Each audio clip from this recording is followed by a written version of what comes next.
Ju përshëndes të gjithëve, mirë se vini në Newsroom. Fillon numërimi mbrapsht për Sali Berishën dhe përballjen e tij me drejtësinë. Gjykata e posaçme kundër krimit të organizuar dhe korrupsionit miratoi dosjen e SPAK për çështjen e ish kompleksit Partizani dhe fillimin e gjykimit për Berishën, dhëndërinë e tij dhe 3 të pandehur të tjerë. Pas 7 muaj zvarritje të seancës, ish kryeministri Berisha tashmë është zyrtarisht i pandehur për favorizim të familjarëve të tij në akuzën e korrupsionit pasiv. Gjykata e posaçme vendosi të hënën pas 7 muaj zvarritje që Sali Berisha të gjykohet për akuzën e korrupsionit të kryer në bashkëpunim. Gjyqtarja Flojera Davidi kaloi për gjykim në themel dosjen Partizani, duke pranuar kështu kërkesën e SPAK dhe duke rrëzuar pretendimet e avokatëve për pushim të hetimeve. Pas vendimit të gjyqtares paraprake, pritet që brenda pak ditësh të hidhet shorti për të përcaktuar trupën prej 3 gjyqtarësh që do të gjykojnë në themel ish-kryeministrin Sali Berisha. Berisha është ish-kryeministri i parë që do të ulet në bankën e të akuzuarve. Krah tij do të qëndrojë dhe dhëndëria Marbër Maltezi, që përveç korrupsionit do të gjykohet për pastrim parash, bashkë me ndërtuesit Fatmir Bektashi, Xhimi Bege e Andja Postina. Ish-kryeministri Sali Berisha u paraqit të hënën në SPAK për masën e sigurisë, detyrim paraqitje të caktuar ndaj tij, ndërsa dhëndëria Marbër Maltezi vijon të mbahet në masën e arrestit shtëpiak.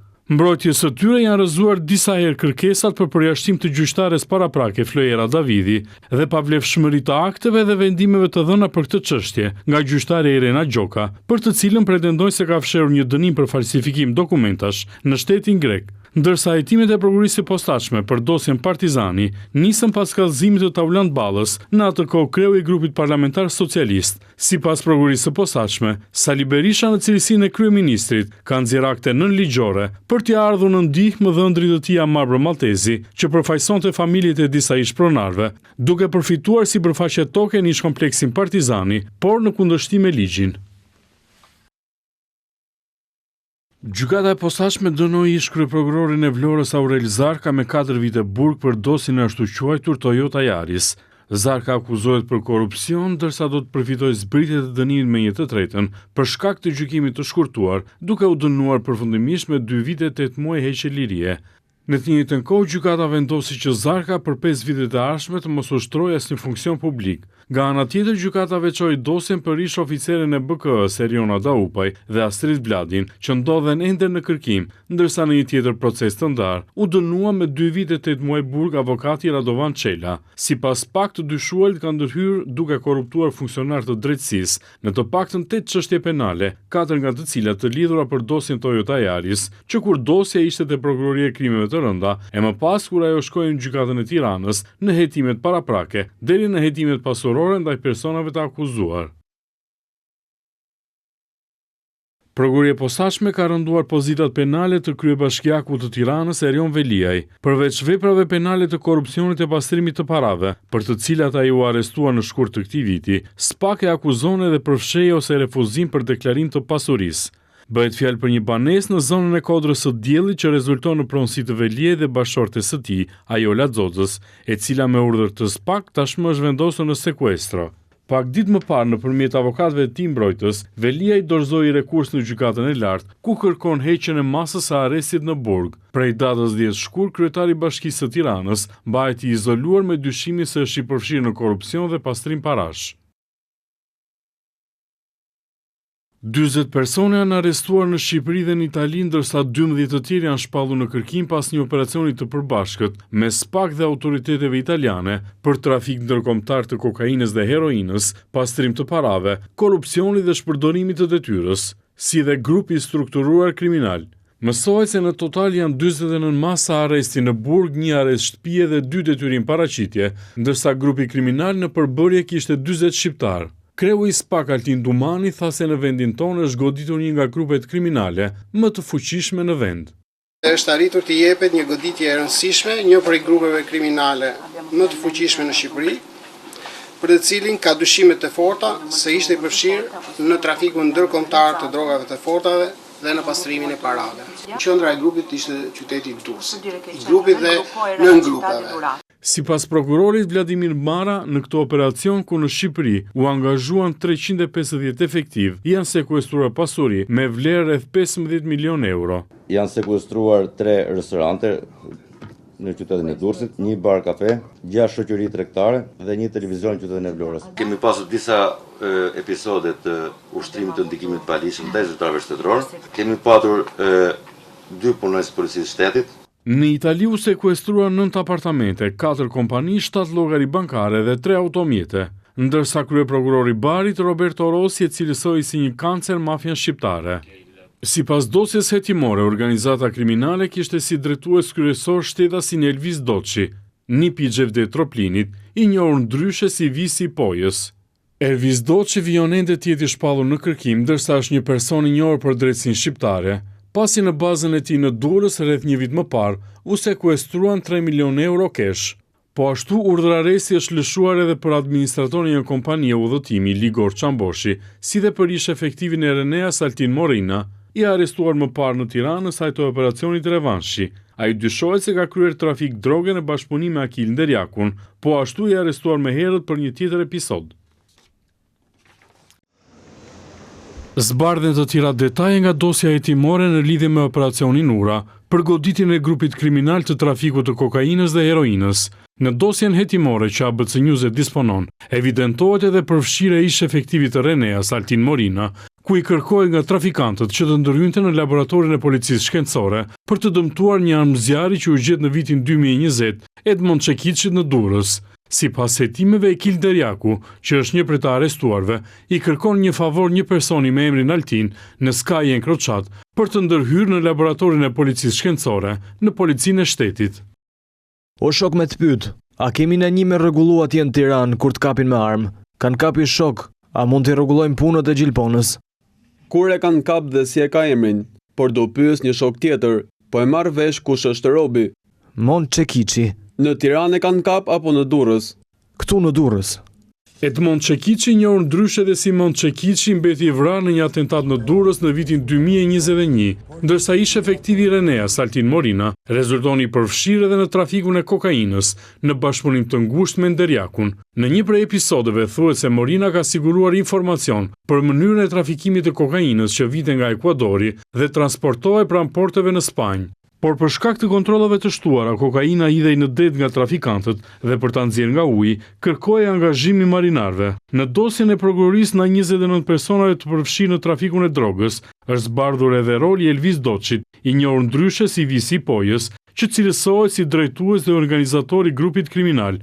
Një tjetër drejtues i grupit kriminal është edhe Adi Çoba. Ky i fundit organizonte trafikun e drogës me Italinë dhe transportonte parat në drejtim të Shqipërisë, ndërsa trafiku i heroinës nga Turqia për në Shqipëri e më pas në Itali realizohej nga Piro Çapi.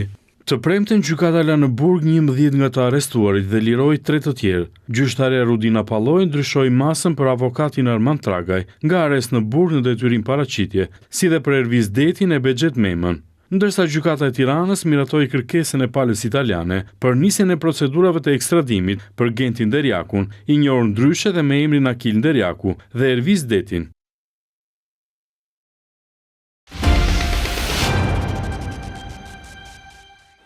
Shqipëria bën një hap tjetër drejt Bashkimit Evropian. Në Bruksel, këtë të njëjtë u çelën negociatat për një tjetër grup kapitull të rëndësishëm me fokus ekonominë. Kryeministri Rama tha se rruga e Shqipërisë drejt Bashkimit Evropian po ecën pa ndalim, ndërsa komisionerja e zgjerimit Marta Kos uroi Shqipërinë dhe tha se vendi është një hap më pranë me Bashkimin Evropian. Në 8 muajt e fundit, Shqipëria ka hapur negociatat me Bashkimin Evropian në 27 fusha të ndryshme. Shqipëria është një hap më pranë Bashkimit Evropian. Këtë të njëjtë në Bruksel u mbajt konferenca e 5 ndërqeveritare, ku hapën negociatat për grup kapitullin konkurrueshmëria dhe rritja gjithëpërfshirëse, e dyta në një muaj. Në emër të Shqipërisë, bisedimet i udhëhoqi ministri për Evropën dhe punët e jashtme Igli Hasani, i cili ishte i shoqëruar nga ministria Adea Pirdeni dhe kryenegociatorja Majlinda Dhuka.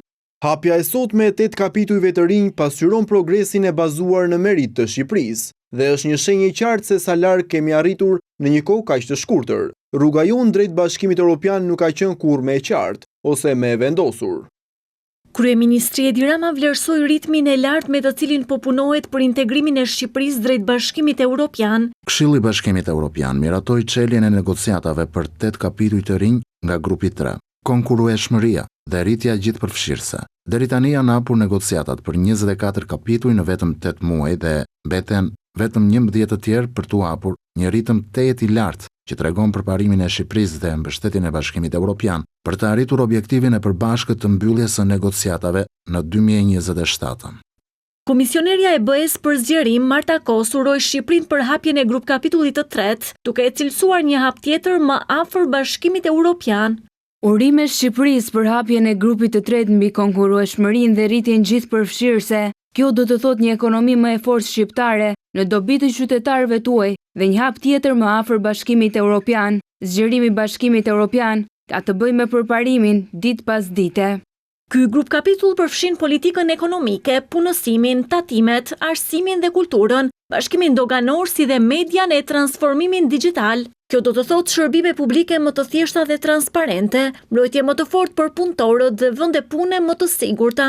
Po ashtu, bizneset shqiptare do të kenë mundësi të rriten dhe të jenë konkurrues në tregjet europiane, ndërsa të rinjt shqiptar do të kenë më shumë akses në arsim, bursa, kërkim shkencor apo edhe programet e trajnimit të Bashkimit Evropian. Për gjatë këtyre 8 muajve, Shqipëria ka hapur negociatat me Bashkimin Evropian për 27 fusha. Fillimisht u çel grup kapitulli i themeloreve, që përfshin sundimin e ligjit dhe shtetin e së drejtës. Më pas u hapën negociatat për grup kapitullin e marrëdhënieve me jashtë si dhe tregu të brendshëm. Ambicia e qeverisë është që deri në 2027 të mbyll të gjithë grup kapitujt e integrimit, në mënyrë që brenda 2030-s të jetë anëtare me të drejta të plota e Bashkimit Evropian. Ky objektiv u konfirmua dhe nga liderët dhe përfaqësuesit e lartë të Bashkimit Evropian, të cilët nga Tirana rikonfirmuan mbështetjen për perspektivën europiane të Shqipërisë. Këtë javë Edi Rama ju drejtua me një mesazh falënderimi kandidatëve dhe strukturave të partisë pas fitores historike që socialistët arritën më 11 maj. Jo vetëm kandidatët të cilët siguruan një vend në kuvendin e ardhshëm, por krye socialisti shprehu mirënjohjen për të gjithë ata të cilët dolën në terren për të punuar për rezultatin e përbashkët, që siç thot ai, do të mbetet në historinë politike të Shqipërisë. Dua t'i përgëzoj shumë përzemërsisht të gjithë ata dhe ato që në fushën e hapur të betejës u përpoqen me të gjithë forcat e tyre dhe u bën fuqi e shtuar e Partisë Socialiste në çdo territor.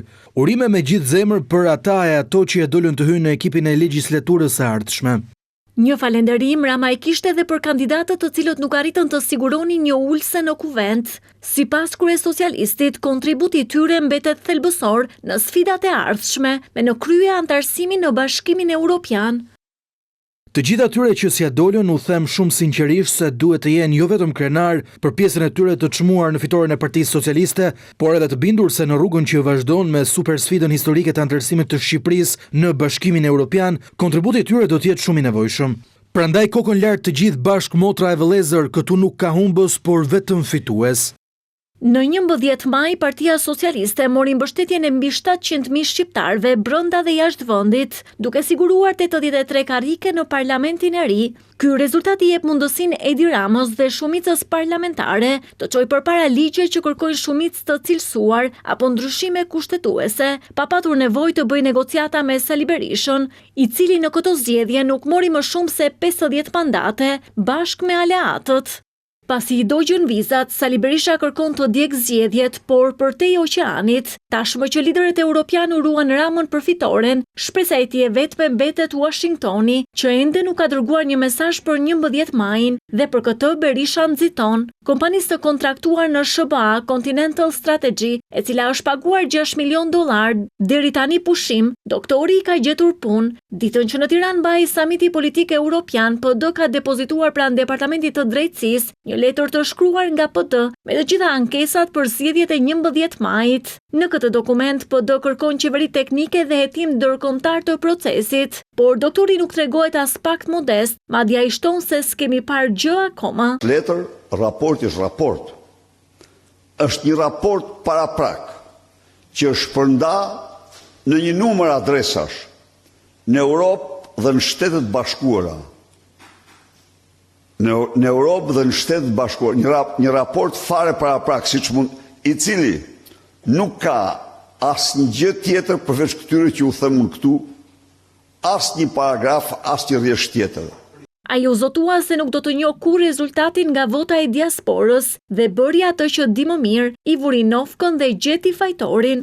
Por theksoj se ky mishmash, sipas danave tona, nuk ka ndodhur vetëm në Greqi, por ka ndodhur dhe në Itali dhe në një vend tjetër. Ky mishmash, për të realizuar ky mishmash,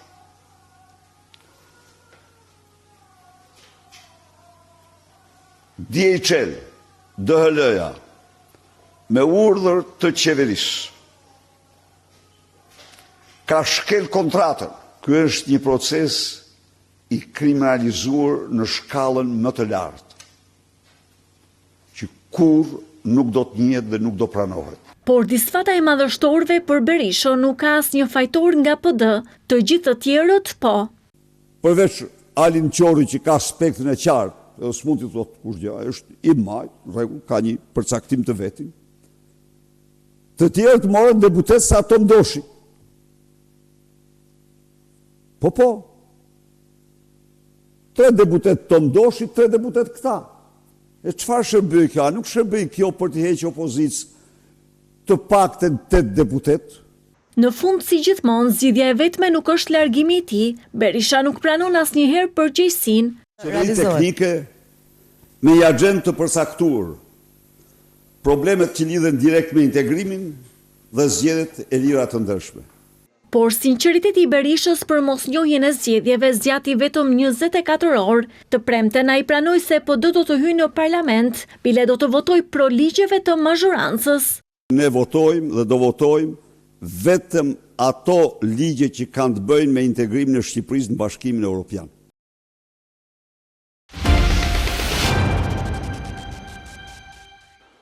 Rusia dhe Ukraina do të nisin negociatat për të arritur paqen. Donald Trump, pas telefonatave të mbajtura të hënën me të dy presidentët, tha se palët do të nisin bisedimet për t'i dhënë fund luftës.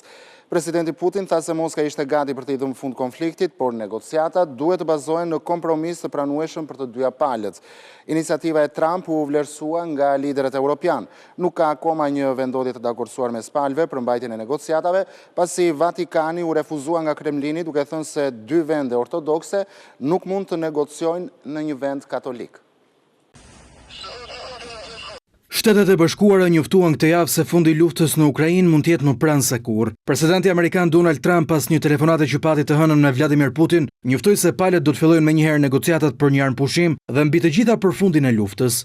Përfundova bisedën time 2-orëshe me presidentin Vladimir Putin. Besoj se e ka shkuar shumë mirë. Rusia dhe Ukraina do të fillojnë menjëherë negociatat për një armpushim dhe më rëndësishmja një fund të luftës. Kushtet për këtë do të negociohen mes dy palëve, sepse ata din detajet të negociatave që nuk i di askush tjetër. Presidenti rus Vladimir Putin tha pas telefonatës se Moska është e gatshme të punojë për të dhënë fund luftës në Ukrainë. Putin shtoi se Rusia dhe Ukraina do duhet të gjejnë kompromise që u përshtaten të gjitha palëve. Ai theksoi se për të dhënë fund konfliktit duhet eliminuar shkaku kryesor i luftës. Menjëherë pas telefonatës me Putin, kreu i Shtëpisë së Bardhë foli me liderin e Ukrainës Volodymyr Zelensky, presidentin e Komisionit Evropian Ursula von der Leyen, presidentin francez Emmanuel Macron, kancelarin Friedrich Merz, kryeministrin italian Giorgia Meloni dhe presidentin finlandez. Trump i informoi ato për bisedën që pati me Vladimir Putin. Zelensky tha se foli 2 herë me Trump dhe fillimisht i kërkoi të mos marrë vendime pa Ukrainën. Ai shprehu gatishmërinë e vendit të tij për paqe dhe tha se nëse Rusia nuk pranon, duhet konsideruar mundësia e vendosjes së sanksioneve të ashpra. Von der Leyen e quajti bisedën me Trump të mirë dhe falenderoi presidentin amerikan për përpjekjet për një armpushim. Fillimisht u raportua se vendi që mund priste negociatat ishte Vatikani, por Rusia e mohoi diçka të tillë, me ministrin e jashtëm rus Sergej Lavrov që deklaroi se nuk do të ishte elegante që një vend katolik të zgjidhte një konflikt mes 2 vendeve ortodokse. Presidenti amerikan i hapi derën për tregti Rusisë pas shumë vitesh, teksa marrëdhëniet ekonomike mes 2 vendeve kanë mbetur të bllokuar për shkak të luftës në Ukrainë. Rusia dëshiron të bëjë tregti në shkallë të gjerë me Shtetet e Bashkuara kur të ketë mbaruar kjo gjakderdhje katastrofike, dhe unë jam dakord. Ekziston një mundësi e jashtëzakonshme për Rusinë që të krijojë një numër të madh vendesh pune dhe pasuri. Potenciali i tyre është pa limit, po kështu Ukraina mund të jetë një përfituese e madhe në tregti, në procesin e rindërtimit të vendit. Këmbanat e luftës po bien në Europë. Kjo frazë nuk është më thjesht një metaforë, por një realitet i ri në të cilin po jeton perëndimi. Gjermania njoftoi këtë javë se do të vendosë trupa ushtarak në një bazë jashtë vendit për herë të parë që nga lufta e dytë botërore. Njësia që do të vendoset në shtetin Baltik, brigada 45 e tankeve do të përbëhet nga 4800 ushtarë gjerman dhe 200 staf civil. Ky hap ishte njoftuar në përgjigje të pushtimit në shkallë të plotë të Ukrainës nga Rusia në vitin 2022 dhe është planifikuar të arrijë kapacitet të plotë deri në vitin 2027. Dislokimi i trupave në Lituani ka marrë formë ndërsa Gjermania punon për të forcuar ushtrinë e saj pas viteve neglizhencë. Kancelari gjerman Friedrich Merz tha për krah presidentit të Lituanisë se Berlini mbetet i përkushtuar për të mbrojtur territorin e aleancës dhe vori në duke kërcënimin që vjen nga Rusia për të gjithë Europën. Me partnerët tanë, ne jemi të vendosur të mbrojmë territorin e aleancës kundër çdo agresioni. Siguria e aleatëve tanë Baltik është gjithashtu siguria jonë. Situata në të ashtu quajturin krah lindor të NATO-s mbetet shumë e tensionuar. Revizionizmi agresiv i Rusisë kërcënon jo vetëm sigurinë dhe integritetin territorial të Ukrainës, por ky revizionizëm kërcënon sigurinë tonë të përbashkët në Evropë dhe në të gjithë zonën euroatlantike. Kancelari theksoi se forcimi i ushtrisë nga Berlini u dërgon një sinjal aleatëve të saj. Merz është zotuar që të ndërtojë ushtrinë më të madhe të Europës, teksa Gjermania dhe aleatët e saj në NATO përpiqen të rrisin shpenzimet e mbrojtjes. Në një fjalim në parlamentin gjerman, Merz tha se një hap i tillë është i përshtatshëm për ekonominë më të madhe të Europës. Pas një bllokimi 11 javor të ndihmave humanitare në rripin e Gazës, ushtria izraelite njoftoi këtë javë rifillimin e dërgesave të një sasie bazë ushqimore që do të kalojë në enklavën palestineze. Izraeli do të veprojë për të mohuar aftësinë e Hamasit për të marrë kontrollin e shpërndarjes së ndihmës humanitare në mënyrë që të sigurohet që ushqimi të mos bjerë në duart e grupit terrorist palestinez, thuhet në deklaratën e Tel Avivit zyrtar. Netanyahu pranoi se rikthimi i ndihmave humanitare në Gaza erdhi pas presionit që aleatët bën, duke thënë se do të braktisnin Izraelin në këtë luftë. Pas njoftimit për pushtim të rripit të Gazës për gjatë fundjavës së shkuar, kreu i qeverisë izraelite tha se ata kishin marrë këtë vendim pasi Hamasi kishte shtyrë ata drejt vijave të kuqe për shkak se nuk po lirojnë 57 pengje që mbahen ende në robëri. Ushtria izraelite vijoi për gjatë kësaj jave të intensifikojë bombardimet e saj në të gjithë rripin e Gazës, duke vrarë me qindra civil. Ishte gjithçka për Newsroom, faleminderit që na ndoqët, bashkë mirupafshim.